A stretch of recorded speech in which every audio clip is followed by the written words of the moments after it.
Have you ever had one of those moments where you pause midday, maybe while scrolling, maybe while answering yet another message, maybe while rushing from one task to the next, and you suddenly wonder, whose life am I living right now? Not in the dramatic sense, not in the drop everything and disappear sense, but in the quiet, unsettling sense that your day is following a script and you didn't exactly agree to the lines. Because here's the truth we rarely say out loud.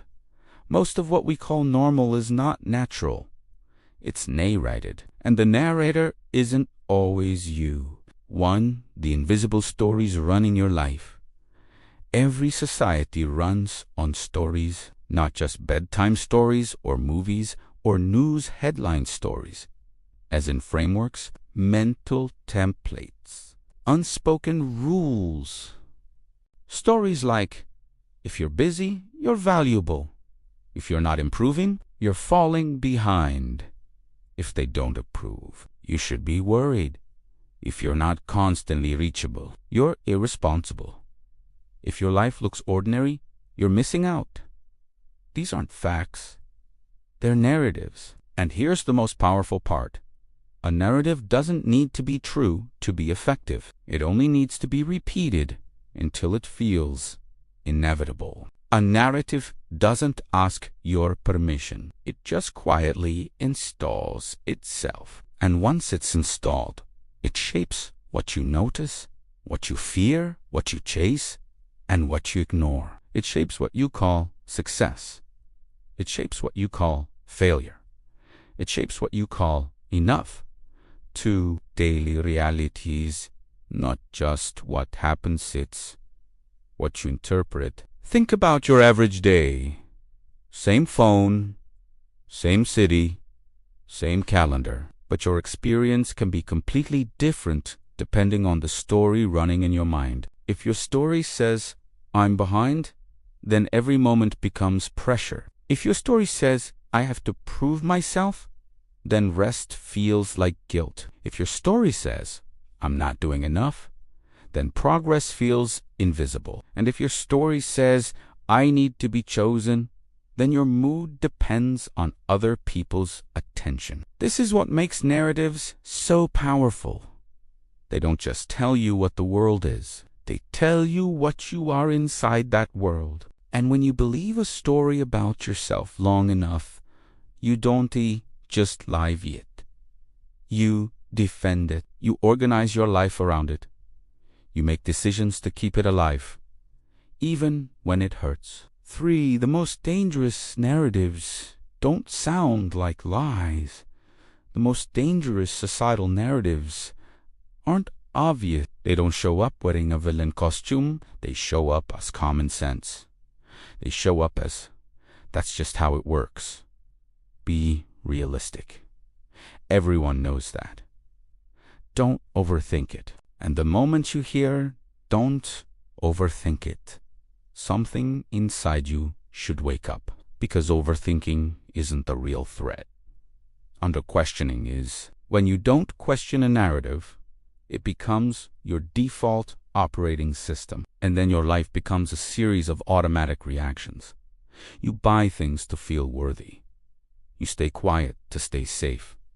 You perform to be accepted. You overwork to avoid feeling. You compare to avoid trusting your own path. And you call it normal life. For deconstruction, not destruction liber. Now, when people hear deconstructing societal narratives, they sometimes imagine negativity, like we're trying to tear everything down. But deconstruction isn't about becoming cynical. It's about becoming free. It's the difference between living inside a story and being able to hold the story in your hand, look at it, examine it, and decide what to do with it. Deconstruction is asking, who benefits if I believe this? What does this story reward? What does it punish? What parts of me does it shrink? What parts of me does it silence? What kind of life does it produce? And the biggest question of all, is this story making me more elevor, more manageable? Because many narratives are designed to make you manageable, predictable, marketable, controllable.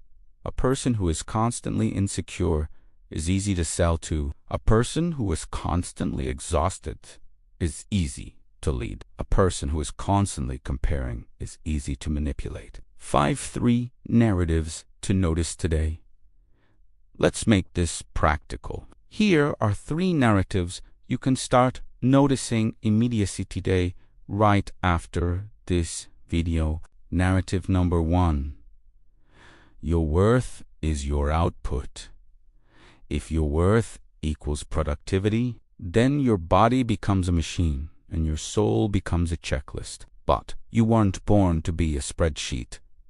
Your value doesn't increase because you're exhausted. You don't become more human by being more useful. Ask yourself, if I could do nothing for a week and still be loved, what would I finally feel? That question alone reveals how deeply the narrative is wired. Narrative number 2. More information equals more wisdom. We live in a world where knowledge is infinite and clarity is rare. You can consume insights all day and still feel lost because information doesn't transform you. Integration does. If your mind is constantly fed but never quiet, you won't hear your own inner signal. Ask yourself, am I learning to grow or learning to avoid choosing? Narrative number 3. If you don't match the timeline, you're failing. This one is subtle and brutal. It says you must hit certain milestones by certain ages or you're late. But life isn't a conveyor belt. It's not a race with one finish line. Some people bloom early and burn out. Some people struggle for years and then find their stride. Some people live 3 lives in one lifetime. Ask yourself, whose clock am I trying to obey? 6. The real shift. From being directed to becoming the director. Here's what changes. When you start deconstructing these narratives, you stop asking, what should I do with my life? And you start asking, what life is trying to happen through me? You stop living to avoid judgment. You start living to honor truth. You stop chasing approval like oxygen. You start building a life that actually fits. And yes, this can feel uncomfortable at first, because when you step outside a narrative, there's a moment of emptiness, a quiet space where the old script is gone and the new one isn't written yet. But that space isn't a void. It's a doorway. It's where your real choices begin. 7. A simple practice. Catch the script. Here's a small practice you can use. Tali simple but powerful. When you feel sudden pressure, guilt, anxiety, or urgency, pause and ask, what story is this emotion trying to prove? Maybe the guilt is trying to prove I'm lazy. Maybe the anxiety is trying to prove I'm not safe unless I control everything. Maybe the urgency is trying to prove if I don't act now, I'll fall behind. Name the story, because when you name it, you separate from it. And when you separate from it, you can choose. You can say, I see the narrative, and I don't have to obey it. That sentence, when practiced repeatedly, changes a life. 8. Your daily reality can be redesigned. Let's be clear. You don't have to reject society to think for yourself. You don't have to become extreme. You don't have to isolate. You don't have to fight everyone. You just have to stop living unconsciously. Because your daily reality is built from small decisions. What you prioritize, what you tolerate, what you believe, what you repeat, what you reward, what you ignore. And every time you question a narrative, you recover a piece of your agency.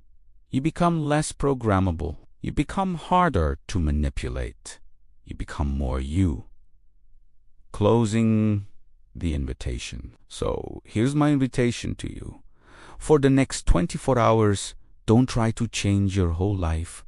Just watch your life. Listen to your inner language. Notice the shoulds. Notice the pressure that appears out of nowhere. Notice the comparisons that steal your peace. And when you catch a narrative running the show, don't judge yourself.